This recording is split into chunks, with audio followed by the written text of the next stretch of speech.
buenas tardes. Bienvenidos a a la segunda sesión del ciclo urgente, 4 clases abiertas del Departamento de Arte. La sesión de hoy se llama Laberinto versus Jardín Zen y la va a dar el profesor Edgar Guzmán Ruiz. Bienvenidos, bienvenidas. Edgar. Bueno, quería comentarles que en 5 minutos voy a cambiar la configuración para que no puedan cambiar el nombre para lo de la certificación. Entonces, si pueden cambiarlo de una vez, les agradezco. Y te doy la palabra. Bueno, muchas gracias. Entonces, Alex y Luis Antonio. Y bueno, pues me alegra estar de nuevo otra vez por acá con una clase abierta. Pues bienvenidas y bienvenidos a dos espacios. Uno es el laberinto, otro es el jardín Zen. Y vamos a hablar de estos dos espacios que parecieran completamente opuestos, pero que a veces uno puede pensar que en algunos puntos se unen.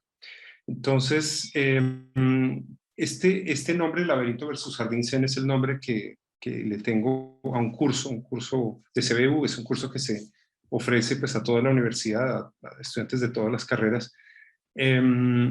Y es un curso holístico, es un curso pues, ofrecido por la facultad, en donde justamente se habla de estos dos espacios, y no solamente de los espacios, sino de lo que representan, de lo que simbolizan, también del comportamiento que tienen las personas, el sentimiento que tienen las personas en estos espacios. Yo ya lo he mencionado pues, en otras clases abiertas. A mí digamos que me obsesiona como saber cómo se relacionan los espacios arquitectónicos con las personas y qué comportamientos generan, qué sentimientos, qué sensaciones. Entonces, pues quise tratar de oponer con este título estos dos lugares de los que vamos a hablar. Voy a empezar con el primero del título, que son los laberintos. Los laberintos pues, son estos espacios en los que uno se pierde, es donde uno se equivoca, uno tiene que tomar decisiones. Estos espacios que son enrevesados e intrincados, que son difíciles de resolver, y los voy a poner posteriormente a este otro espacio, el Jardín Zen, y ese otro espacio lo voy digamos, a relacionar a un tema que me parece importante relacionarlo, y es el tema del minimalismo. Bueno, entonces pues comencemos, entramos en el laberinto, comenzamos a perdernos. Esta imagen pues quería mostrarla porque los laberintos son formas que se repiten en varias culturas, o sea, son transculturales. También más allá del tiempo se encuentran dibujos laberínticos en culturas que nunca se hablaron, nunca se relacionaron, y laberintos muy parecidos o prácticamente iguales.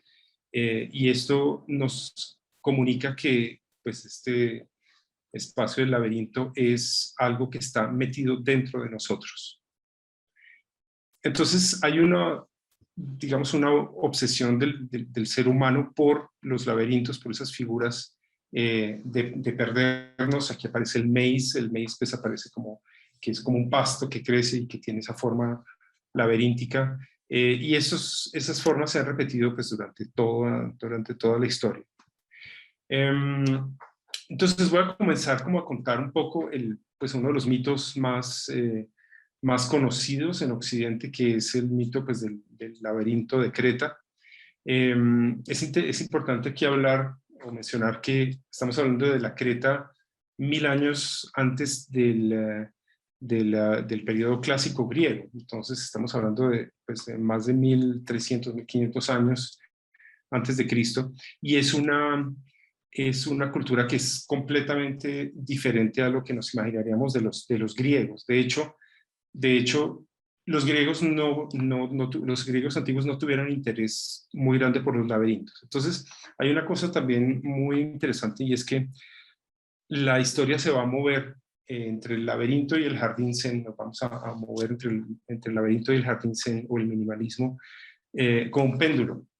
Entonces, la historia va a empezar a contarnos que en ciertas épocas del ser humano, había mucho más interés por los laberintos y en otras más por el llamado zen o minimalismo o racionalismo. Bueno, hay muchas palabras relacionadas a eso.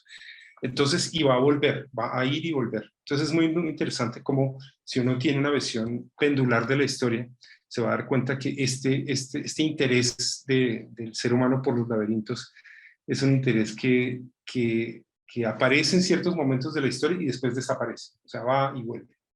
Entonces, bueno, estamos hablando de Creta. Creta es pues una isla que queda, digamos, al sur de Grecia, y los cretenses de esa época, sobre todo Nosos, estamos hablando de Nosos, aquí está señalado abajo, donde aparece el famoso laberinto de Nosos, donde supuestamente Teseo mató al Minotauro. Esta era una cultura que miraba al oriente, digamos que incluso Grecia también, miraban a Fenicia, tenían, digamos, todo tipo de relaciones comerciales, era con el oriente y no con el occidente. El occidente y de para arriba, pues eran prácticamente los bárbaros. Entonces, pues la historia es bastante larga. Esto, digamos, voy a reducir como la historia a ciertos aspectos. Y el toro, la figura del toro aparece en muchas de esas a lo largo de esa historia, ¿no? Zeus, por ejemplo, se convierte en toro varias veces. El toro, digamos, aparece. El toro, pues lo de los cachos y lo del diablo y eso se va a relacionar más adelante, sobre todo en el medioevo, que va a ser como la segunda gran época del laberinto. Pero al principio empieza cuando Zeus se convierte en toro y seduce a Europa, que es una princesa fenicia que está en una playa, y se la lleva y la posee, y bueno, empieza de ahí, pues nace como el mito de Europa. Esta figura del toro se va a repetir entonces más adelante, sobre todo cuando estemos hablando del laberinto de Creta. Entonces, esta imagen es bien interesante, es una imagen como en una perspectiva un poco extraña, no es una perspectiva central como en el Renacimiento, una perspectiva matemática, como lo veríamos en una foto, por ejemplo, sino que es una perspectiva un poco deformada, ¿no? Es un poco, o sea, estamos viendo desde arriba las cosas, desde abajo, y es una perspectiva que narra, que cuenta, ¿no? Es una perspectiva narrativa. Entonces, aquí adelante a la derecha se puede ver a Teseo. Pues Teseo viajó de Atenas a Nosos, pues a Creta, para pagar digamos, una deuda de guerra, pero él tenía la firme intención de matar al Minotauro. El Minotauro pues estaba encerrado en este laberinto, como les digo, es una historia pues, bastante larga, pero me voy a concentrar como en el momento en el que Adriana, es la que le entrega el ovillo de lana a Teseo, aquí está a la derecha, le entrega el ovillo de lana. Teseo entonces entra al laberinto. Aquí podemos ver al mismo Teseo a la mano izquierda, más pequeñito, es una perspectiva que nos está contando. En esta pues en esta primera parte a la derecha, ya le entrega el ovillo de lana. Más adelante está el mismo Teseo entrando al laberinto y ya tiene el ovillo amarrado a la entrada del laberinto. Y aquí vemos el laberinto desde arriba, ¿no? El laberinto pues lo construyó Dédalo, que era como el gran arquitecto del rey, y entonces entra Teseo y gracias a este ovillo, pues él entra y mata al Minotauro y logra salir, ¿no? Entonces lo de la muerte del Minotauro es un tema que va a ser recurrente en esto del laberinto. Más adelante, arriba a la izquierda, o sea, se va contando la historia de derecha a izquierda, o sea, de abajo hacia arriba. Aparece de nuevo Ariadna, que es la mujer que en este caso es abandonada por Teseo. Teseo no estaba muy convencido de Ariadna, la deja abandonada en una isla y él se devuelve a Atenas, donde su padre, el rey Egeo, y a él se le olvida cambiar las velas del barco. Le había prometido al papá que si salía airoso pues, de matar al Minotauro, él le cambiaría las velas negras con las que zarpó por unas blancas. Se le olvida completamente, y cuando el rey Egeo, que está en este castillo, en la parte de arriba, a la derecha, él ve que su hijo viene en un barco con las velas negras, y del desespero, o sea, las velas negras le comunican que Teseo murió, y del desespero él se suicida. Y aquí aparece pues Egeo, el rey Egeo, desde esa torre se suicida, se bota al mar, y desde esa época se llama el mar Egeo. Entonces, pues esta historia es bien interesante porque nos va digamos, introduciendo en la idea de perderse, de matar del toro, de algo que, digamos, hay algo que hacer en el laberinto y algo que después es positivo, con una consecuencia negativa al final. Bueno, después viene esto de Dédalo, Ícaro, que también son encerrados en el laberinto. O sea, esto digamos, continúa, pero no hay mucho tiempo. Y entonces, pues me gustaría como empezar a contar pues, las grandes épocas de los laberintos, pues, digamos, pegado al poquito más atrás está el interés de los egipcios, pues por los laberintos. Sabemos que las pirámides eran pues laberínticas, el hecho de tener pasadizos secretos y tener cámaras para esconder, para que no, para evitar los saqueos, y esas cámaras secretas. El laberinto pues es un espacio del secreto, es un espacio donde la gente, digamos, donde hay recovecos, donde hay esquinas en donde las personas esconden cosas. Esto se va a poner, digamos, al otro espacio del que vamos a hablar más adelante. Entonces, con los egipcios y Creta más adelante, pues estamos hablando del Palacio de Nosos, o sea, digamos que temporalmente se cruzan el Egipto antiguo y Nosos con los cretenses. Este es el Palacio de Nosos. Se cuenta pues que era un palacio laberíntico, completamente laberíntico. Eso lo muestra un poco el plano del edificio.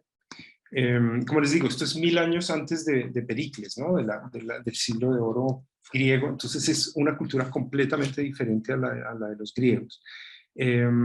Aquí pues en el Palacio de Nosos están estos espacios también oscuros, y se hace un homenaje al toro. O sea, hay una serie de rituales en donde se le hace un homenaje al toro. Es tan importante el laberinto en Nosos que las mismas monedas pues para hacer el intercambio comercial, en esas mismas monedas hay acuñados laberintos, ¿no? Entonces eso muestra pues muy fuertemente el interés de los cretenses por el laberinto. Más adelante nos vamos a ir, pues como les decía, la Grecia antigua, pues prácticamente no se va a interesar por el laberinto. O sea, va a haber muy poco interés por eso. En la época de los romanos es más bien decorativo, puede aparecer, por ejemplo, en vasijas. Pues aquí está Teseo matando al Minotauro, en unas posiciones, sí, como un poco homoeróticas, un poco, o sea, no se sabe si realmente están luchando o están teniendo relaciones. Entonces es bien decorativo, ¿no? Lo que hace en Roma. En Roma aparecen laberintos pues como mosaicos en las casas, pero digamos que no es algo muy relevante en la cultura. Y después o sea, volviendo, digamos que el péndulo de Egipto, Creta, se va a Grecia, Roma, y después se devuelve otra vez a la segunda gran época del laberinto, que es el medioevo. Entonces, en el medioevo va a haber de nuevo un gran interés por los laberintos, sobre todo porque va a estar relacionado a la religión. Entonces, en estas catedrales, por ejemplo, en Chartres, en esta catedral, y en muchas otras catedrales, empiezan a aparecer laberintos en los pisos. Entonces, colocan laberintos en los pisos.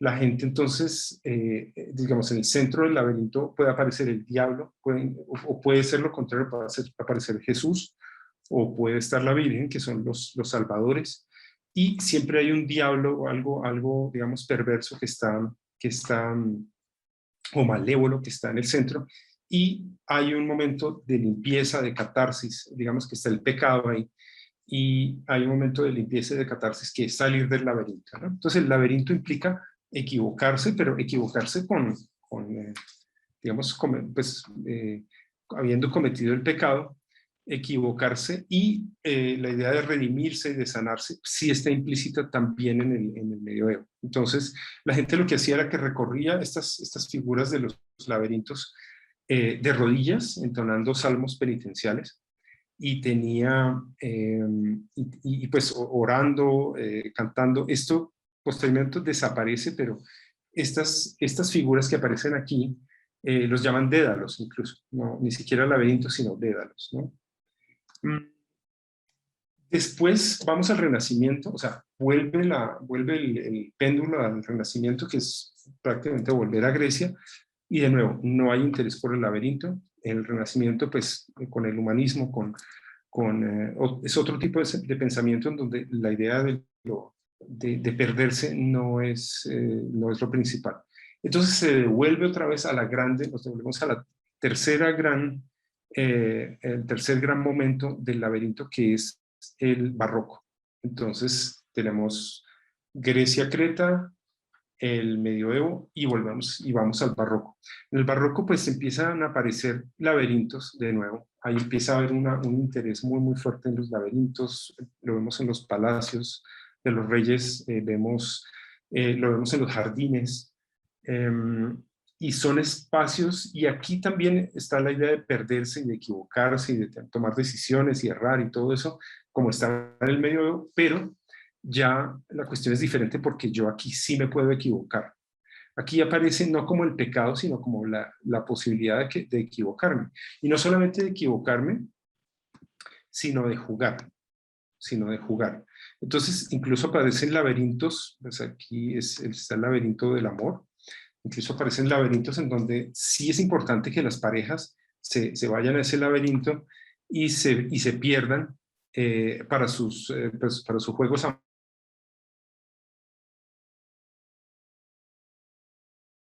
amorosos, ¿no? Entonces era para tener los actos digamos, de amor. Más adelante, pues eso se empieza a refinar durante el barroco. Ahí empiezan a aparecer todos los jardines franceses, que son esos jardines así perfectamente cortados, pareciera como con tijerita cortado, todo geométrico, un interés por la geometría, por la complicación, por lo enredado. Si recordamos palacios en Francia, o bueno, muchos palacios en Europa o barrocos, hay un interés por lo exótico, por lo chino. Por ejemplo, siempre está el pabellón chino, siempre hay las flores exóticas, siempre hay estos caminos sinuosos que van por diferentes lados, los espejos. Aquí aparecen los espejos, pues eran muy muy costosos en esta época, pero era una forma de mostrar pues digamos, el ser pudiente. Y empiezan a aparecer los espejos. El espejo es uno de los elementos que se va a repetir en los laberintos, ¿no? Y el espejo es mirarse a uno mismo. También es el minotauro, ¿no? Es verse uno al espejo en el centro, como reconocerse. Aquí está, por ejemplo, un plan del laberinto de Versalles.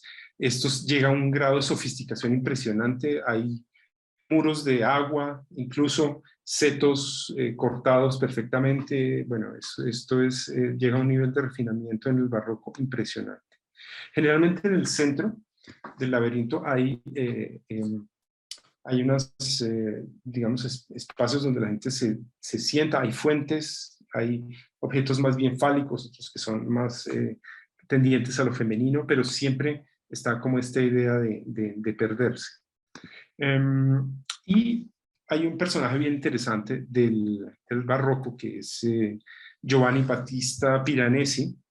Este señor pues empieza a hacer una serie de dibujos de cárceles. Estos dibujos de cárceles no tienen cielo, o sea, uno no ve prácticamente hacia arriba, está uno metido completamente en esa maraña, en ese espacio perdido. Y a veces aparecen ilusiones ópticas, ¿no? O sea, las ilusiones ópticas donde un camino se vuelve otro, prácticamente la imposibilidad de salir de ahí, ¿no? Entonces Piranesi nos cuenta un poco como la idea de la imposibilidad de escapar del laberinto, ¿no? Más adelante, entonces, después del barroco viene pues el periodo neoclásico, Ahí, de nuevo, no hay interés por el laberinto, pues esto es volviendo obviamente al Renacimiento y a la Grecia clásica. Y es muy interesante que a partir de los 50 del siglo pasado empieza a haber una serie de artistas de intereses, o sea, de artistas, de filósofos, de matemáticos, bueno, etcétera, una cantidad de profesionales que empiezan a preguntarse de nuevo por los laberintos. Entonces hay un boom a partir de los 50 del siglo pasado de los laberintos, otra vez otro interés muy, muy fuerte. Estos dibujos de Escher, que son pues los conocemos, digamos, bastante bien, figuras que entran, suben, casi que la gravedad, pues aquí no tiene, como casi que no actúa. Este trabajo del 67 del arquitecto Moshe Safdie, que esto es en Montreal, y prácticamente la idea es que se perciba como un laberinto desde afuera, ¿no? A veces los laberintos son laberintos para el que viene de afuera, pero para el que vive ahí no son laberintos, ¿no? El que vive ahí pues lo reconoce como, entiende muy bien el lugar, pero para el que llega de afuera es algo completamente extraño y donde se puede perder fácilmente. Aquí aparece en esta propuesta de John Willenbecker el espejo, ¿no? De nuevo el espejo que está en el centro. Entonces las personas llegan y se miran en ese espejo y empiezan pues descubren ese minotauro. Esto también tiene que ver con viajes, ¿no? La idea del laberinto, recordemos también a finales bueno, principios del 20, finales del 19 y principios del 20, pues ya se consolida la teoría del psicoanálisis y ese viaje al interior pues empieza a ser muy importante. Y el viaje al interior, a los laberintos interiores, pues es bastante importante. Entonces recordemos que desde el interior y desde el exterior tenemos laberintos. Nuestro cerebro, nuestros intestinos, todo el sistema respiratorio, el sistema nervioso, pues son ramificaciones, implican decisiones, implican o sea, se relacionan con la idea del laberinto. Entonces, desde adentro, el laberinto del oído, etcétera, y afuera, el mundo es laberinto, ¿no? Entonces, hay más interés en los 70 también crece este artista venezolano muy interesante, Domingo Gómez, de los 70 con los espejos. Hay muchas propuestas artísticas, es un laberinto de setos donde durante el verano en estas mallas, pues las plantas se toman las paredes, en el invierno se mueren y en el invierno entonces cae agua desde arriba y las paredes se vuelven de hielo, ¿no? Entonces se transparentan, bueno, eso es bien interesante. Hasta ejemplos ya contemporáneos como el memorial a los judíos asesinados en Berlín, que diseña Peter Eisenman a principios de este siglo. Pues laberintos más digamos, cercanos a nuestros días. En Bélgica, por ejemplo, donde es la misma idea de perderse. Entonces, realmente hay una obsesión del ser humano, digamos, contemporáneo, más bien postmoderno, ¿no? Más bien hablamos de la postmodernidad desde los 50, 60 del siglo pasado hasta hoy en día, y ese sería como la cuarta gran época de los laberintos. No solamente en arte y en arquitectura, también en el cine, pues hay un gran interés por los laberintos. Pues tenemos esta maravillosa película de Stanley Kubrick, que tiene varias capas, o sea, uno la puede ver como una película de terror, se asusta y ya, pero uno empieza a mirar las capas y hay unas capas muy, muy interesantes detrás, con espejos, con capas de tiempos que se sobreponen. Está la figura pues del diablo, que es la locura, la escritura también que aparece como la locura, donde Jack Nicholson está con su familia, con su esposa y su hijo en este gran hotel, y el hotel parece que tuviera vida. Están encerrados en ese laberinto.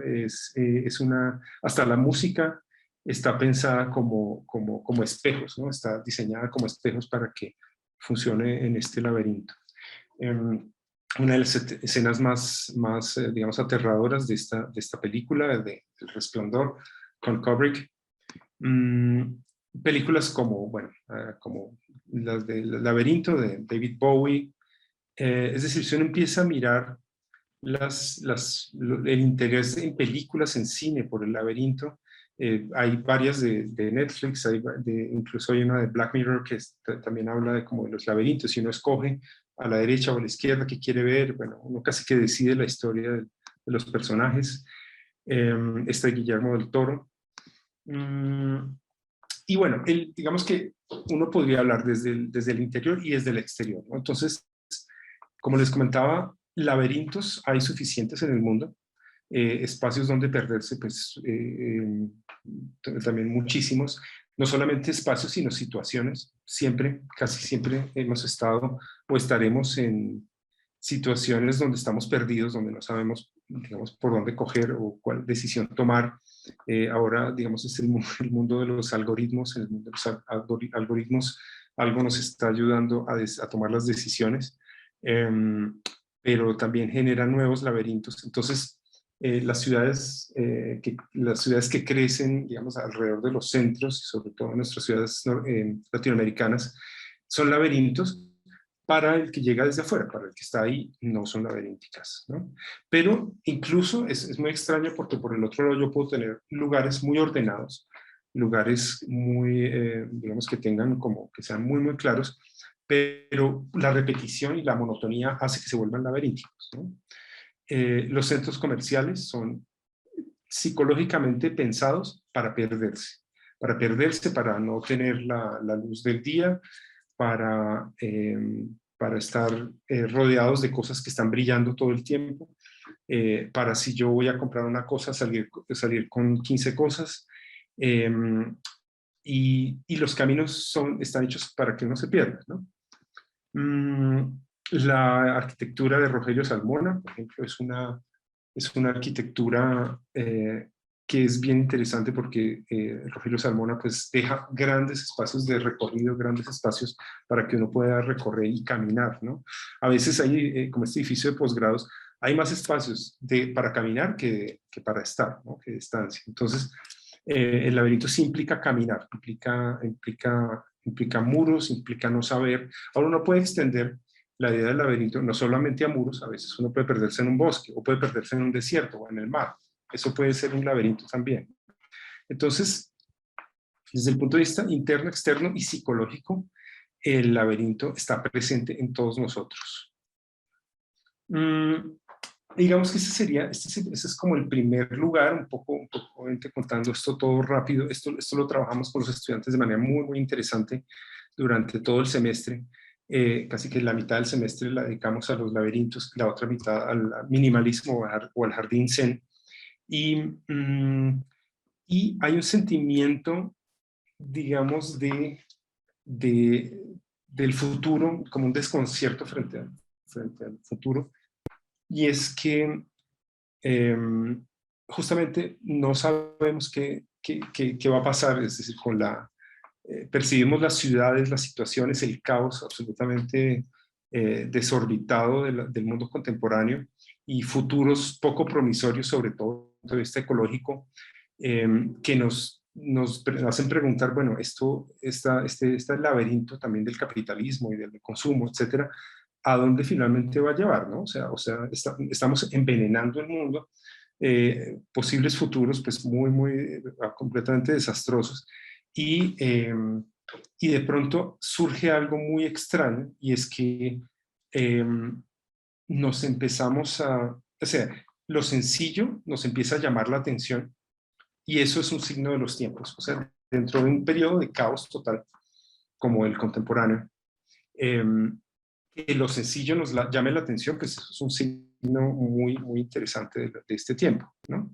Entonces, aparece este otro espacio que es el Jardín Zen. Después voy a llegar un poco a este espacio, y pongo la palabra minimalismos porque pues no solamente es uno, sino hay como varias direcciones de minimalismo, pero si son respuestas al malestar contemporáneo, o sea, si responden a un malestar contemporáneo. Y hay una, digamos, hay una película que vemos con los estudiantes durante el semestre que es muy interesante, está en Netflix, que se llama Los Minimalistas, ¿no? Los minimalistas pues son estos dos personajes, escritores, pensadores, empiezan a contar de su historia personal. Y ellos, pues uno muy exitoso en un momento por estar justamente en esa carrera del éxito, se le muere la mamá y tiene una relación, o sea, como muy distante con ella y se da cuenta como, bueno, todo este dinero, estoy ganando muy bien, estoy en un, digamos, en un top de mi carrera, pero esto no me hace feliz. El acumular cosas no me hace feliz, el tener, el poseer objetos genera una felicidad por un momentico y después cae otra vez. ¿Y qué es lo que pasa? ¿Por qué me siento feliz un rato y vuelve a caer, y vuelve a caer, y vuelve a caer? Y ellos se preguntan esto y deciden justamente no acumular, no es el billions and billions and billions, sino más bien menos, tener menos y tener menos y tener menos. Entonces logran estos minimalistas reducir sus objetos, ¿no? Entonces tienen muy pocas camisas, un computador, tienen un par de libros como lo mínimo para vivir. Entonces aparece esta palabra minimalismo. Voy a hablar un poquito de arte porque pues la palabra viene del arte. Ahora vemos por qué y de dónde viene la cuestión. Pero bueno, es un documental bastante interesante que también hace preguntarnos a dónde vamos con todo esto. O sea, que esto de acumularlo todo, tenerlo todo, poder disfrutar todo 24 horas, 7/24, estar, poder mandar correos a cualquier hora, ser, digamos, poderse comunicar con cualquier cosa, con cualquier persona, comprar todo sin importar las estaciones del año, hacia dónde nos lleva finalmente. Entonces es algo, un pensamiento bien interesante.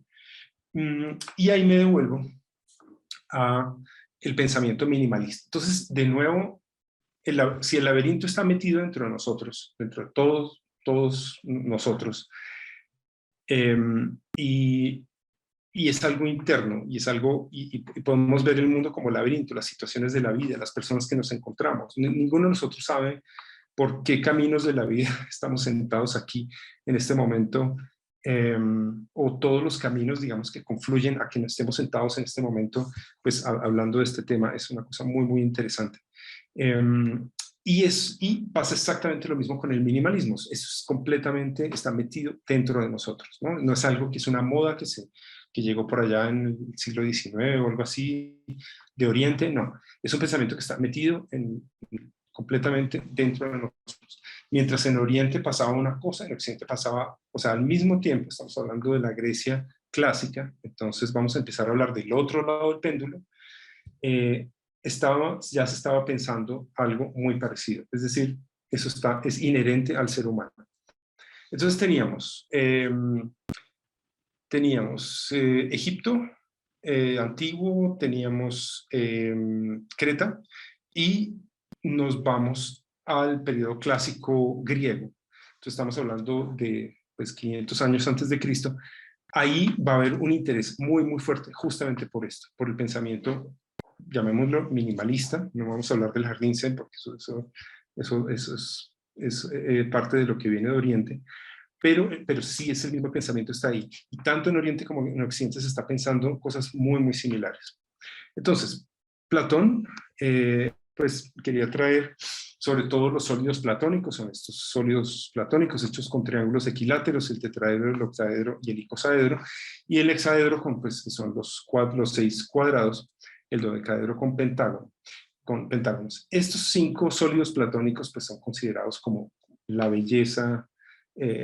Para Platón son simétricos, pareciera que están sin contexto, como volando en el espacio, son medibles, son geométricos, son racionales. Entonces nos vamos a ir al otro lado del péndulo. Entonces, que la belleza sea algo geométrico puro es muy, muy interesante en este pensamiento. Y hay uno de los espacios más interesantes, pues a mí me fascinó cuando estudié arquitectura, y era la Stoa. La Stoa son estos pabellones, son estas galerías que están al lado de las plazas en la Grecia clásica, en donde caminaban los maestros, discípulos, pues los profesores, con sus estudiantes, con sus discípulos, y era caminando que enseñaba, ¿no? Y era hablando, caminando y hablando. Preguntas, hacían preguntas. Las preguntas eran, pues son muy importantes, ¿no? Las preguntas que hace un profesor a un estudiante es como uno de los elementos más importantes para, considero yo, ser un buen profesor. Entonces, con la estoa, pues de ahí nace la palabra estoicismo, o sea, con serón de sitio, empieza en la Grecia clásica, por lo menos se desarrolla un pensamiento, o sea, hace evidente un pensamiento en donde es importante el dominio y el control de lo que perturba la vida. Y eso se logra disminuyendo pasiones y deseos, ¿no? Entonces, pues está la filosofía como forma de vida y aparece la búsqueda de la ataraxia, ¿no? Que es pues la felicidad que se da a través de la serenidad y del ánimo imperturbable. Pero aquí es muy interesante que se menciona que la sabiduría se obtiene sin bienes materiales o con pocos bienes materiales, ¿no? Aquí es una de las preguntas que nos hacemos prácticamente durante todo el semestre y es, ¿cuál es el objetivo del ser humano? ¿Es buscar la felicidad únicamente? Esta es una pregunta muy interesante porque, hablando por ejemplo con un amigo historiador, me decía que no, que justamente no buscamos la felicidad, sino buscamos la intensidad. Y eso me hace pensar que, o sea, que muchas de las decisiones que tomamos son a partir de buscar la intensidad. No sé, desde alguien que anda a 130 kilómetros por hora o 200 kilómetros por hora en una autopista, en una moto, o a alguien que apuesta la casa y el carro en un casino, a alguien que decida pues, no sé, invertir mucho dinero en algo. Entonces pareciera que no buscamos la felicidad, sino la intensidad. Eso es una, digamos, de las grandes preguntas que nos hacemos acá. Bueno, y pegado pues al estoicismo está pues el epicureísmo y aparecen como varias palabras como relacionadas con estas ideas, y es que es una búsqueda inteligente de los placeres, ¿no? Lo que busca es como una inteligencia del placer. Pero de nuevo, no aumentar los bienes, disminuir la codicia, o sea, como la reducción de lo material, la filosofía de nuevo, como forma terapéutica de vida, y de nuevo, la ataraxia, ¿no? La serenidad, como la búsqueda de la serenidad. Bueno, entonces empiezan a aparecer una serie de palabras que son pues muy ligadas a esto. Si ustedes empiezan a mirar, o sea, ascetismo, puritanismo, misticismo, anacoreta, eremita, sadhu, son palabras que están muy ligadas o van dentro de este pensamiento del minimalismo. Bueno, es decir, de tener menos, ¿no? De reducir, no de aumentar, sino justamente al contrario, de reducir, que es lo contrario del capitalismo. Entonces, para una serie de artistas ya de la que llamarían posteriormente en los 60 del siglo pasado los minimalistas, el primer arte minimalista es el arte que aparece en el siglo VI de Cristo, es decir, el arte del Islam. Entonces pareciera que no, el primer arte minimalista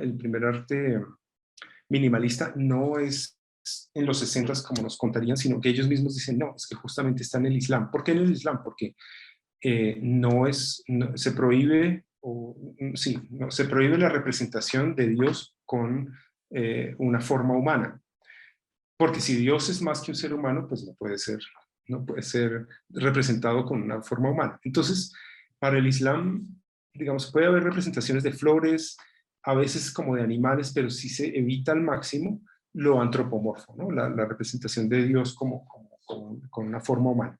Entonces empieza a aparecer no solamente la geometría en la arquitectura y en el arte del Islam, esa geometría, la geometría es que se repite y se repite y se repite desde lo más pequeño hasta lo más grande, como fractales, ¿Por qué? Porque es que Dios está en todos lados. Entonces Dios es omnipresente, y esa geometría aparece en todos lados, y la geometría está pegada a la caligrafía, ¿no? Entonces, la escritura y la geometría pues son en el Islam muy importantes, y van a ser como condensar la forma de hablar de Dios. Entonces tenemos los griegos, tenemos el Islam, y más en el siglo VI, y después aparecen, por ejemplo, los cistercienses, ¿no? De toda la decadencia de Roma, de todo digamos, el desenfreno de Roma, hay unos monjes que se empiezan a aislar, empiezan a desligarse como de toda esa decadencia, y empiezan a crear abadías, empiezan a crear grupos por fuera. Uno de ellos, Bernard de Clairvaux, que digamos, fue el fundador de la orden cisterciense en Francia, y este señor funda esta orden mmm, digamos, con varias ideas. Una, ellos predicaban el ora et labora, o sea, reza y trabaja. Estos monjes estaban en unas abadías que eran pues desprovistas de imágenes, de cruces, desprovistas, digamos, de información adicional a lo que fuera el espacio. La luz es súper importante. En el minimalismo, digamos que la luz es uno de los elementos de trabajo. Y estos monjes se caracterizaban por los festivos, por ejemplo, en vez de descansar o de dormir un poco más tarde o de comer más o algo así, justamente era lo contrario. Los festivos se festejaba rezando más y trabajando más, ¿no? Entonces, el hora de labor se hacía digamos, en esos espacios de descanso más fuerte. Entonces, como vemos, son espacios desprovistos de decoración, ornamentación. Es menos es más, o sea, es la reducción de la que hablaban anteriormente. Después, entonces, vamos a el Renacimiento. Entonces, justamente el otro momento en que no le interesan los laberintos, en el Renacimiento aparecen esta serie de figuras muy, muy interesantes geométricamente, como un remake, como una retroalimentación, como buscar de nuevo los sólidos platónicos, pero entonces empiezan a aparecer muchas formas. Y estos son, por ejemplo, taraceas. Las taraceas son muy bellas, son unos, unos trabajos hechos en madera, o sea, son como el barniz de pasto, que son laminillas de madera que se cortan y se pegan, o sea, cada una de estas partes está pegada, y corresponde a un árbol diferente de diferentes lugares de Italia o de Europa. Y es interesante porque esto es como un rompecabezas de árboles de Europa o de árboles de Italia, ¿no? Entonces, hay diferentes tipos de maderas, y esos van a generar estas taraceas. Esto van a aparecer en los palazzos florentinos, por ejemplo. Una de las figuras que más me gusta a mí es el mazzocchio, que es esta forma, es un toroide, es una figura geométrica de un toroide, geométrico, es como un sólido platónico del Renacimiento italiano, ¿no? Entonces, este era el examen final que le hacían los carpinteros a los artistas, los ponían a dibujar esta figura en perspectiva central, o sea, en la perspectiva matemática, como si yo tomara una fotografía. Eso pues apenas nacía en esta época, ¿no? Entonces, esa perspectiva matemática, prácticamente los programas de AutoCAD y SketchUp y Vectorworks y todas esas cosas de arquitectura, sale como del Renacimiento, el pensamiento del Renacimiento. Entonces, los ponían a dibujar estas figuras como examen final. Listo. Después viene el barroco. El barroco, pues, el interés por el minimalismo, pues, claramente no existe. Y después empieza el neoclasicismo, pero resulta que hay una serie de artistas que empiezan a interesarse por otras cosas diferentes a lo que yo veo, únicamente lo que yo veo, ¿no? Recordemos que pues, el siglo XIX es pues, el siglo de los grandes descubrimientos y de las grandes invenciones de post-revolución industrial, y empiezan a aparecer aparatos para ver mejor de lejos, mejor de cerca, se empieza a conocer mucho más sobre la luz. Tenemos la fotografía, tenemos el cine, tenemos una cantidad de máquinas de medicina, cosas que se puede ver mucho mejor, y empiezan los artistas a desaparecerse, pues a alejarse de representar la realidad. aparece la fotografía en 1825 y ya pues la fotografía hace mucho mejor muchas cosas que hacían los pintores. Y aquí Monet nos cuenta cómo realmente le interesa la luz de la Catedral de Rouen, y hace varias versiones de la fachada, o sea, que va varias versiones a diferentes horas del día, va a pintar esas fachadas, y lo que le interesa es la luz, lo que ya empieza a desaparecerse, a desvanecerse la idea del arte mimético que está pintando, lo que yo veo exactamente, lo que mi ojo ve, ¿no? Entonces, la ilusión, que digamos que todo eso está pegado, desde el siglo XV, todo el barroco hasta el siglo XIX, está pegado toda la cosa de la ilusión y de que todo se vea como una fotografía, y cuando aparece la fotografía pues empiezan a desvanecer las cosas y empieza a volverse, pues se empieza a construir el camino hacia el arte abstracto. Bueno, acá hay un punto, entonces está el puente, y resulta que en el siglo XIX muchas personas occidentales empiezan a viajar a Oriente, y hay una gran exposición universal. El siglo XIX es el siglo de las grandes exposiciones universales, de las óperas, etc. Y a esta exposición en Chicago llega un templo japonés. Este templo japonés, este pabellón japonés, Hoden, es pues una reproducción de un templo del Japón, y lo llevan prácticamente pieza por pieza y lo construyen en Chicago. El pabellón no llega solo, el pabellón llega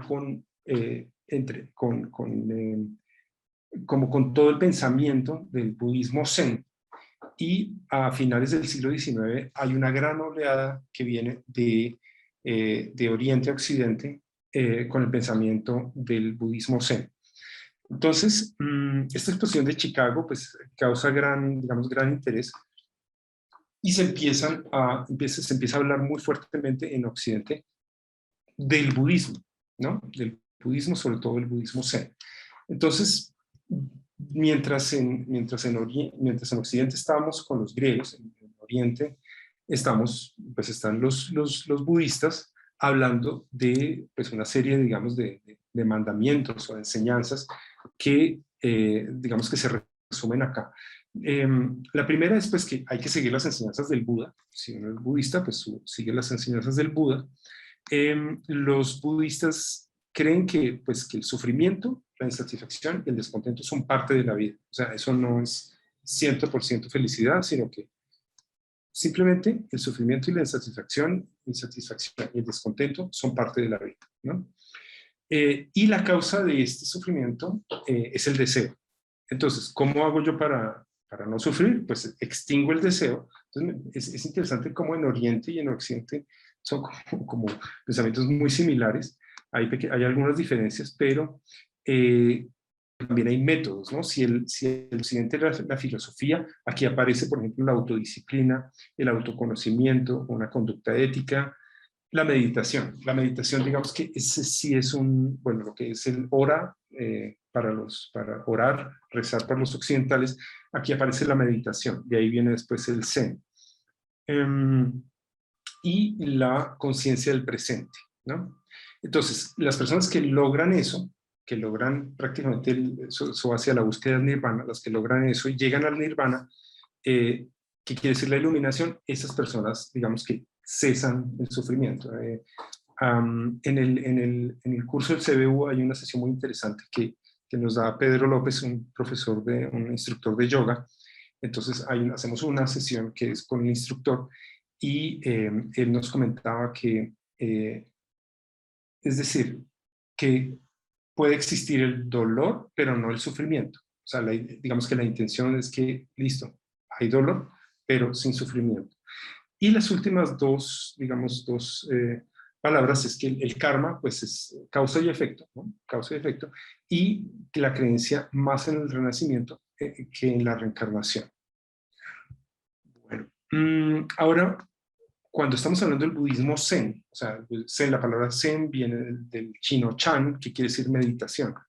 Esto llega a Japón en el siglo VI, ¿no? A través de China, o sea, India, China, Japón. Y hay unos elementos muy interesantes aquí. Es, primero, que hay una sabiduría que no es occidental, no es racional, la sabiduría que digamos que se valora en Occidente, es una sabiduría que va más allá del discurso racional. Otro de los elementos muy interesantes, y eso no existe en Occidente, o por lo menos de esta forma no, es que reconoce la posibilidad de que los laicos alcancen un nivel espiritual tan alto o más alto como el de un monje, ¿no?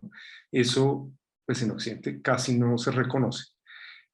La meditación, obviamente, porque es budismo Chan, budismo Zen, ¿no? Y el cultivo de la mente para lograr al nirvana, o sea, al cese del sufrimiento. De nuevo, como en Occidente, hay unos diálogos entre maestro y discípulo a través de preguntas, o sea, exactamente como en Grecia, y hay una cosa que es la contemplación. Entonces, el elemento de la contemplación sí es importante para el jardín Zen. Ahora vamos a hablar del jardín Zen, porque es una contemplación silenciosa directa del mundo, ¿no? En el momento en que yo hago yoga, observo, contemplo mi respiración. Mi mente es un mico que va saltando de rama en rama, ¿no? Que va saltando y que no para, pues está por todos lados dando vueltas. Entonces, lo que hace la meditación es primero cansar ese mico a través de asanas, a través de, digamos, de movimientos, y después se va, digamos, de lo más agitado a lo más descansado con la respiración. La respiración es súper importante. Y aparece el Ma. El Ma es el espacio vacío que se manifiesta, en el que se manifiestan fenómenos o el intervalo. El Ma es el silencio también, ¿no?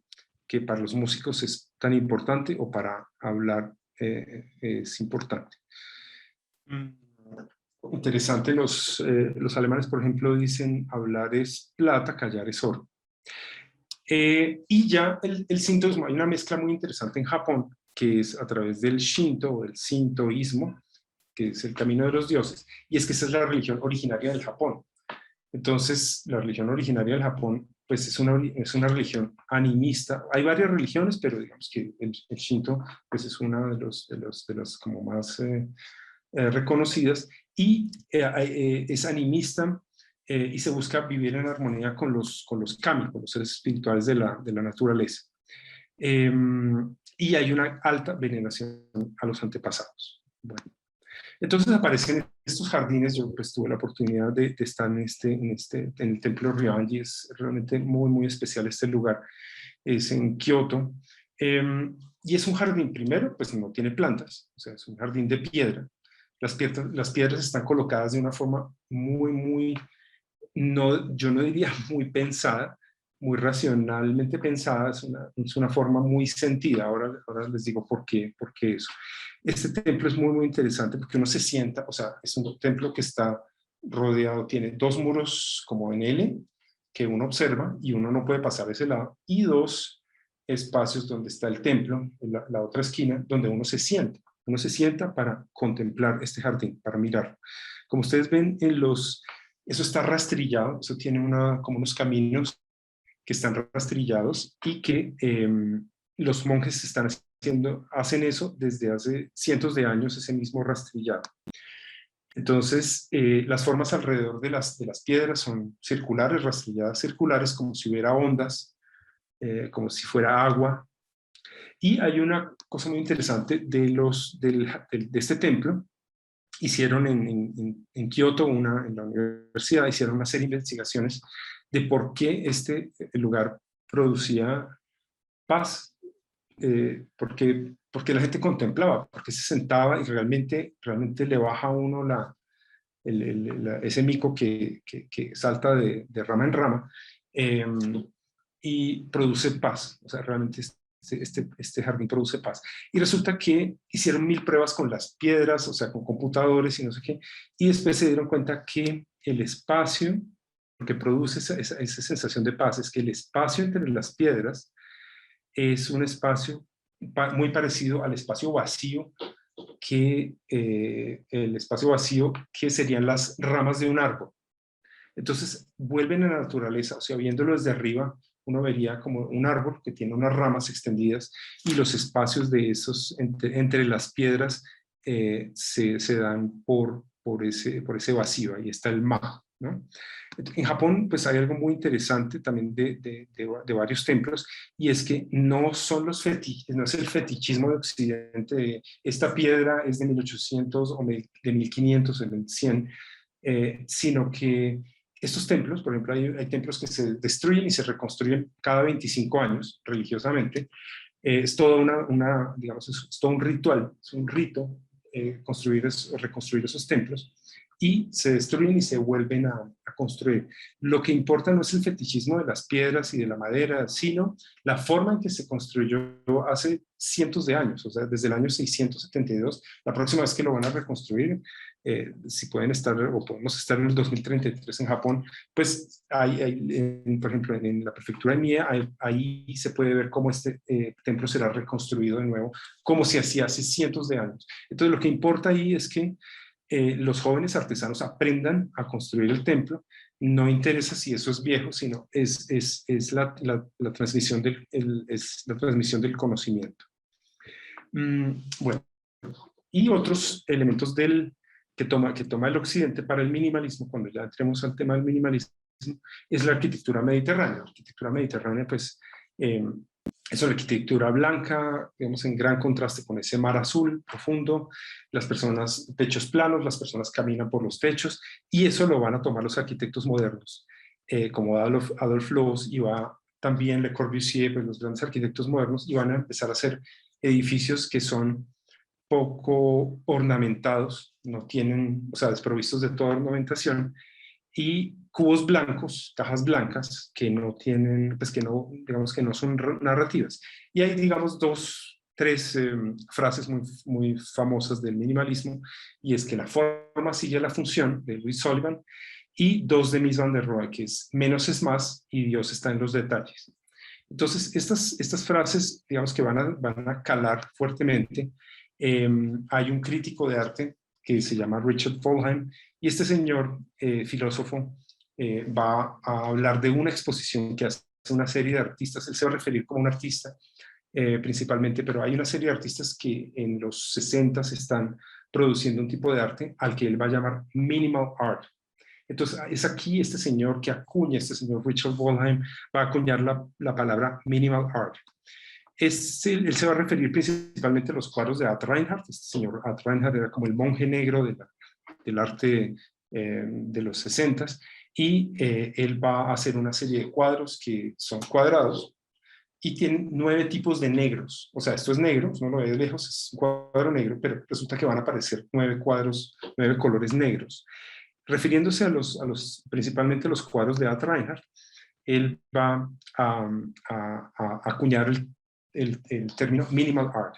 Y ese término minimalismo, eso se va a filtrar del arte y va a pasar al diseño, a los muebles, a muchas cosas. Este señor, el monje Ad Reinhardt, casi que de manera moralista, Wasp, dice lo que es clásico, lo que es romántico, lo que es apolíneo, lo que es dionisiaco. Es decir, es ese péndulo que estábamos hablando, el péndulo del laberinto y del jardín, que va y vuelve en nosotros, que va y vuelve en nuestras vidas, que va y vuelve en las civilizaciones, en la historia del ser humano, esas obsesiones que tenemos todos, el orden y el caos, la disciplina y la espontaneidad. Bueno, todos este señor va a ser como un libro casi que moralista con estos.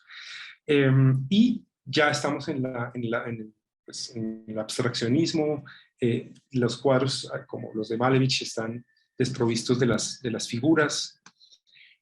Aparecen entonces bueno, el anterior pues era mucho más antiguo, pero en los 60 aparecen ya esculturas como las de Carl Andre, que son las personas entran a la exposición y preguntan dónde está la exposición, resulta que están parados encima de la escultura, son esculturas de 2 centímetros de altura, y las están pisando, están debajo de los pies.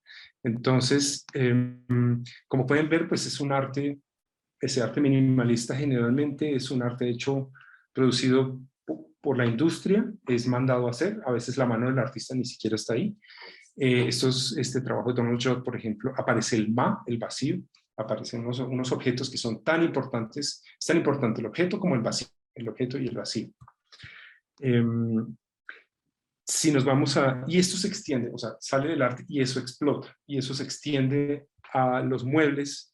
Entonces empiezan a aparecer muebles minimalistas, pues muy bonitos, pero muy incómodos. estos muebles pues, de vidrio o de metal, muy pues, excelentemente diseñados, pero no, ya no me gustaría estar aquí sentado mucho tiempo. Esta mesa, hay una contradicción, hay una cosa muy interesante, por ejemplo, esta mesa de Jean Nouvel, que uno dice, bueno, ¿una mesa qué es? Una tabla con 4 patas. Esta tabla con 4 patas de Jean Nouvel es carísima, entonces a veces resulta que lo minimalista, lo que es menos, cuesta más, ¿no? Conseguir tazas con florecitas, angelitos, eres el mejor papá del mundo y todas esas cosas, eso es facilísimo de conseguir y baratísimo. Conseguir una taza que sea una taza normal, de un color blanco o con sin inscripciones, eso es más difícil y se vuelve mucho más caro. En música también aparece, esto parece un chiste, pero no es un chiste, o sea, es una marcha fúnebre compuesta para los funerales de un gran hombre sordo, y se toca, o sea, esto realmente existe, esto es de Alphonse Allais, a finales del 19. Yves Klein haciendo pues esta sinfonía donde no hay público y tampoco están los músicos, entonces está el fotógrafo que registra, se expande a la fotografía, entonces todos estos fotógrafos de Düsseldorf, de la escuela de Düsseldorf, como Günther Förk y como Candida Höfer y como Thomas Struth, y bueno, todos estos hacen estas fotos, por ejemplo, esta señora de Candida Höfer hace fotografías de bibliotecas, ¿no? Hay una serie de bibliotecas en el mundo y pues es interesante porque las bibliotecas son, como Borges nos cuenta, un espacio completamente laberíntico, no solamente el espacio de la biblioteca, sino meterme en los libros es laberíntico. Teatro, Robert Wilson con sus escenografías muy, o sea, muy reducidas, solamente luz y de pronto un elemento que aparece o un círculo. En cine, pues tenemos varios ejemplos. Está la trilogía de Godfrey Rager y de Philip Glass con Koyaanisqatsi, Powakatsi, Nakoikatsi. Esta trilogía, pues la logran como casi prácticamente en 20 años y es solamente imágenes y música, la música del minimalista Philip Glass. Entonces, súper recomendadas las 3 películas en pantalla grande, si se pueden ver, maravillosas. La película Blue de Derek Jarman, cuenta como, pues, estamos hablando de los 80s, 90s, donde el SIDA era como la enfermedad así como del pecado. Y esta película Blue es una película, pues, todo el tiempo, Blue, con este color azul, se refiere a, se cuenta o se dice que los enfermos terminales de SIDA terminan viendo como azuloso, o sea, como que digamos, se vuelve azul la visión, y entonces es ese azul todo el tiempo en la pantalla, con un texto muy, muy bonito que está en el fondo, una voz masculina que está hablando en el fondo y que es pues muy poética. La moda con Calvin Klein, estas figuras esbeltas, casi sin curvas, negras, únicamente reducción de formas, reducción de, pues mostrar unos interiores de esta forma. Otra contradicción o algo muy extraño es que las obras minimalistas cuestan más y un resto de trabajo. O sea, como artista, producir obras minimalistas es una cantidad de trabajo. Y ya los últimos ejemplos son, pues, en diseño. Esto lo conocemos bastante bien, el cubo de Apple y todos los productos, digamos, de Apple, donde se quita. Ahora, hay algo muy chistoso acá y es que entre más quitan de los computadores, más le obligan a uno a comprar. Entonces, es casi que termina uno comprando y comprando. O sea, el menos se vuelve más en términos de lo que uno termina pagando. Entonces, un computador de estos que tiene un solo enchufe, toca comprarle 1, 2, 3, 4, 5 y 6 cosas para poder conectarse. Eso es absolutamente ridículo. Y bueno, pues este es el último ejemplo. Y me gustaría cerrar, pues, atento a sus preguntas, me parecería muy interesante sus preguntas. Esto pues va mucho más, esto fue súper reducido y súper condensado, pero resulta que estos dos lugares que parecieran opuestos, pareciera que lo laberíntico y lo minimalista, o el laberinto y el jardín zen, fueran opuestos, pero a veces resulta que se unen, se unen. ¿Por qué? Porque ambos son lugares. Esos lugares generan unas sensaciones, unos comportamientos, unas formas de pensar, unas formas de sentirse. Entonces, ambos son lugares que generan psicológicamente algo muy fuerte. Lo segundo es que exige que la persona o sea, que la persona se encuentre consigo misma. O sea, si yo estoy en un laberinto, en una situación complicada, en un problema, me tengo que confrontar conmigo mismo, ¿no? Y si estoy en la meditación y en el Zen, pues también tengo que hacer un viaje al interior mío. Exige el aquí y el ahora, ¿no? Exige no celular, no dar 1000 vueltas, no. Exige aquí y ahora. Estoy aquí perdido en este momento, no sé por dónde coger, o estoy aquí en la meditación. Ambos buscan liberación y sanación, o sea, ambos buscan catarsis, ambos buscan, digamos, matar al diablo, ambos buscan esa libertad. Y es muy chistoso que hay cruces históricos, ¿no? De pronto en algunos momentos de la historia aparecen los dos, justamente los dos extremos en un mismo tiempo. Y lo último es que como son interiores, tanto el uno como el otro, todos nosotros oscilamos en ese péndulo de la vida entre el uno y el otro. Entonces, pues prácticamente nos pertenecen y somos laberinto y somos jardín cero. Bueno, pues sí, eso es lo que les quería contar con respecto al tema. Voy a dejar de compartir. Y bueno, chévere escuchar sus preguntas. Me gustaría un poquito de luz acá. Entonces,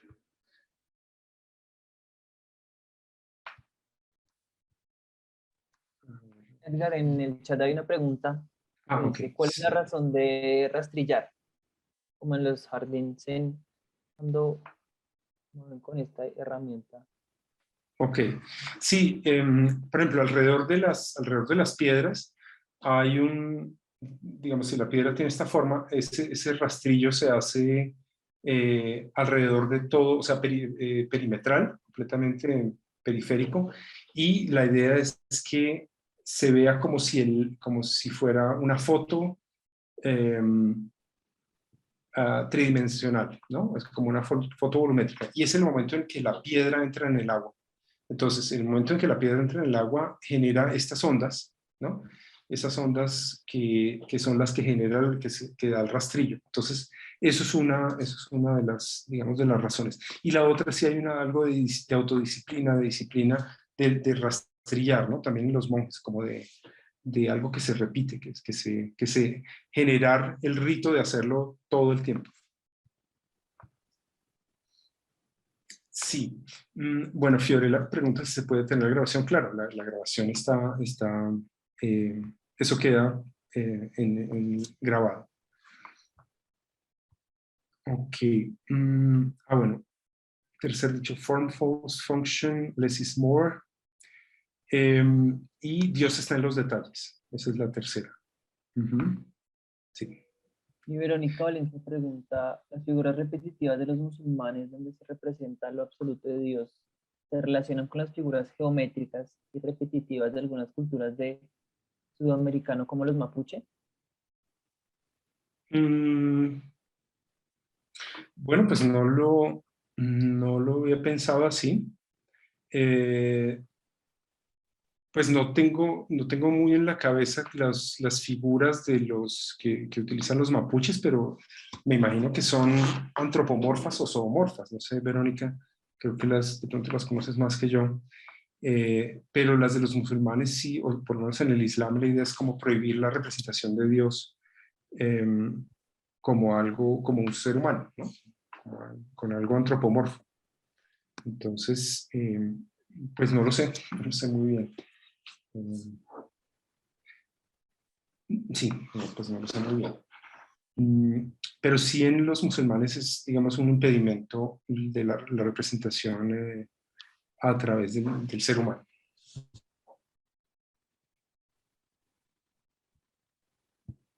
Bueno, aquí creo que en el chat no hay más preguntas. Bueno, comentarios también, chévere escuchar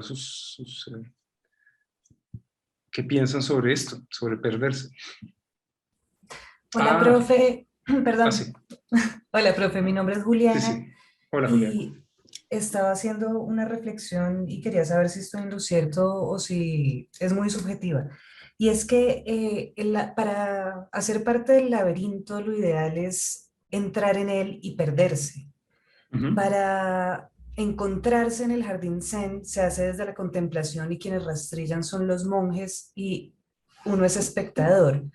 Entonces, ujú. digamos que podrían ser aproximaciones, una activa y la otra pasiva, o uno puede ser activo en un jardín zen y pasivo en un laberinto, no, no sé. Sí, Gracias. ok. No, la contemplación sí es activa porque no es, o sea, es ver activamente, es observar, es contemplar activamente, no es como echar ojo, sino realmente sí implica una concentración.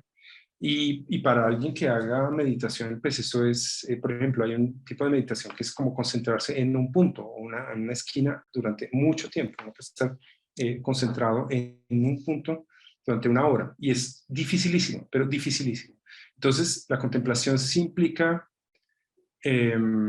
una concentración, o sea, algo activo. El otro lado, por el lado del laberinto, pues el problema es que si uno es pasivo, ahí la cuestión es complicada, ¿no? O sea, porque sí se busca, claro, salir del laberinto, aunque a veces hay varios laberintos que se resuelvan no caminando, sino estando en el mismo sitio. Entonces, hay como una cosa de uno que se mezcla con la otra.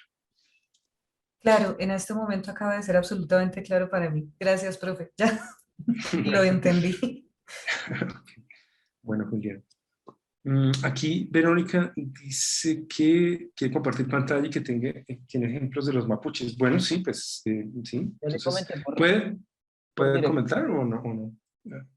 que, que activara su cámara para poder encontrarla en Ah, poder Verónica, pedir. tienes que activar tu cámara.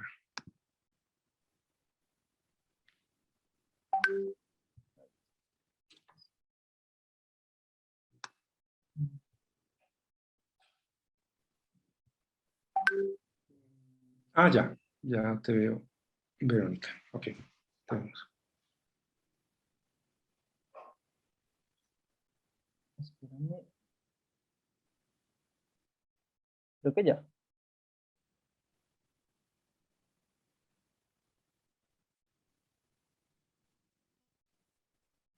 Ah, ok, ok, ya entiendo. Ahora, ¿qué tanto se extienden, no? ¿Qué tanto se extienden en el espacio? Eso no lo sé. ¿Tú lo sabes? No te escuchamos. No, solo que me parece que, o sea, lo relacioné directamente porque hacen estas figuras repetitivas, digamos, por Ujú. ejemplo, en las molas también están como en sus vestidos, incluso no solamente los mapuches, sino también Mm, las culturas, ¿cierto? Entonces yo lo ya. relacioné directamente Ujú, cuando profe, usted lo mostró en cuanto a los musulmanes y fue como mm, una súper duda. Yo ve súper curioso que se relacione directamente, pues, estas figuras que son así como también laberínticas y mm, repetitivas en estos diseños, ¿cierto? Y no solamente, mm, pues, las molas, por ejemplo, de los Gunadula de Panamá, también ujú. tienen esos diseños. Entonces, bueno, ahí quedo con esa duda y también me parece súper curioso que se traslade desde esta cultura tan lejana acá a Sudamérica. Si quizás no tuvieron comunicación en ese entonces, bueno, Sí. esa es No, como pues yo la... creo, sí, ok. No, me parece interesante el ejemplo, pero creo que sí es como de nuevo como una constatación de que los laberintos son internos a nosotros y de que transculturalmente producimos formas que pueden ser parecidas. De pronto los ángulos, yo vi que los ángulos de los mapuches, pues los que presentas ahí, por ejemplo, son diferentes.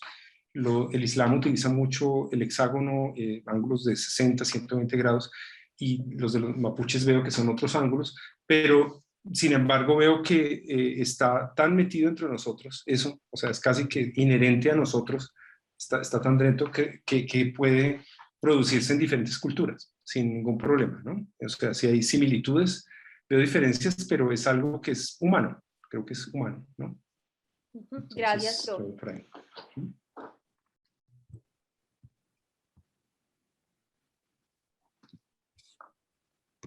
Bueno, a mí me gustaría hacerles una pregunta, porque esa pregunta estamos también pues, trabajándola en el CBU, y es, ¿ustedes creen que el objetivo de la vida es la felicidad o la intensidad, como dice este amigo historiador? Bueno, es curioso porque la felicidad es un estado de ánimo, no es como un estado permanente. Uno no está feliz, uno está y de repente tiene un momento de felicidad, un momento de euforia.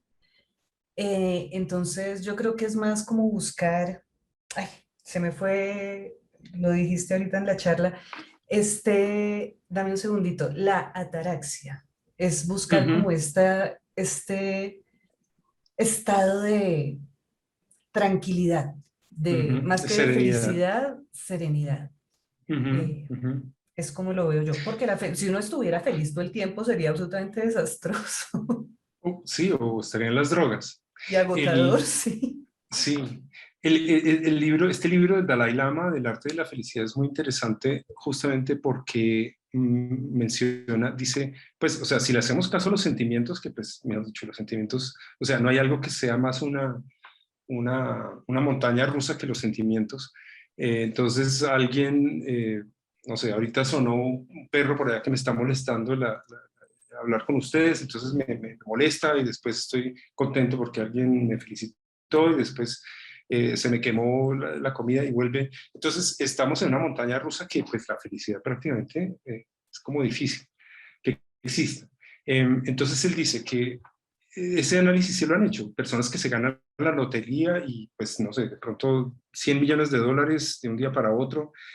Esa felicidad, claro, llega a un pico impresionante, pero en algún momento va bajando, lentamente, lentamente va bajando. Lo mismo al revés, la persona tiene cáncer, tiene una enfermedad, un problema muy, muy gigante, eh, va bajando, pero en algún momento vuelve a subir también. Entonces, no hay, digamos que no hay nada eterno. Eso es como otra de las enseñanzas del budismo, y es que, pues primero, el sufrimiento es parte de la vida, o sea, está ahí. Segundo, que no, pues no hay nada de eterno, o sea, que todo cambia en ese sentido. Entonces, digamos que la búsqueda de la felicidad justamente para el budismo es la serenidad. Puede haber dolor, pero no sufrimiento, ¿no? Que es como la búsqueda, porque pues la felicidad, pues ahí digamos que no existiría como un estado, ¿no? Como la persona es feliz, pues no existiría. Claro, y también hay que ver el rasero de felicidad. ¿Qué hace feliz a cada quien? Entonces sería sumamente complicado ser feliz en un mundo donde la felicidad depende del rasero de cada persona.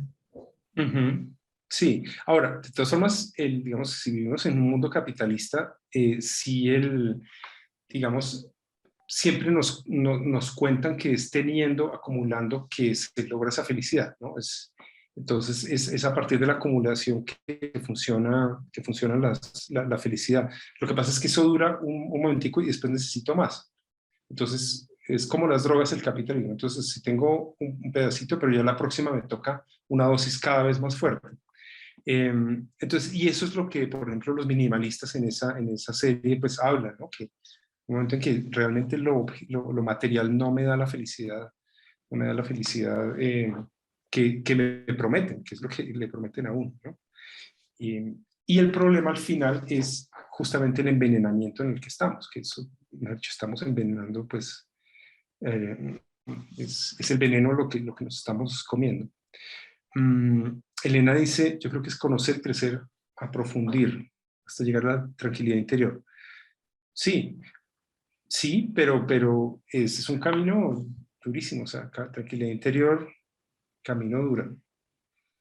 Entiendo que el laberinto y el minimalismo son ideas que se pueden oponer. Me gustaría saber cuáles son las razones para hacerlo y a qué consecuencias busca llegar o ha llegado al hacerlo.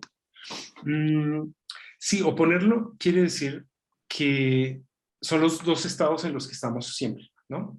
Es un estado, no sé, apolíneo, dionisiaco, día, noche, racionalidad, explosión. Ese péndulo que yo les contaba históricamente, resulta que lo tenemos adentro, en términos de sentimientos y en términos también de conocimiento, ¿no? La razón nos da tiene límites de conocimiento.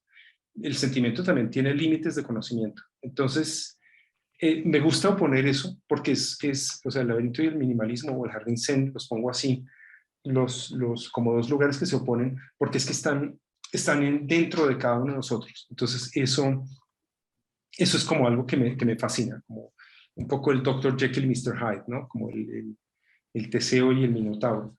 Entonces, ese es el primer interés como para eso.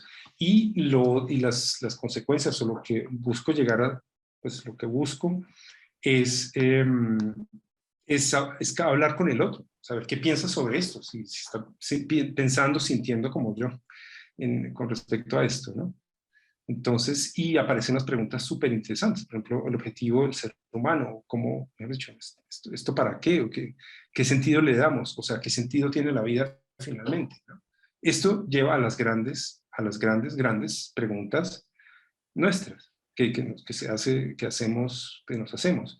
El otro día, pues hace poco murió digamos, la mamá de una persona cercana, y pues esa muerte fue un caos en términos, pues tocaba ir, es decir, eran unos desplazamientos impresionantes y digamos que lo que me fascinó de nuevo, o sea, fascinó en términos de llenar de vida, es que la muerte es una irrupción en la vida. Irrumpe la muerte y nos pone otra vez a preguntarnos esas grandes preguntas. Entonces, Tomás, yo creo que busco enfrentándolas, pues enfrentarme a esas grandes preguntas a las que uno le hace como, mejor dicho, le hace el disfraz de Halloween, pero de la muerte, pero resulta que la muerte sí está ahí, ¿no? Esas grandes preguntas están ahí detrás de esos dos extremos. Muchas gracias, Luis Edgar. Ok, Tomás.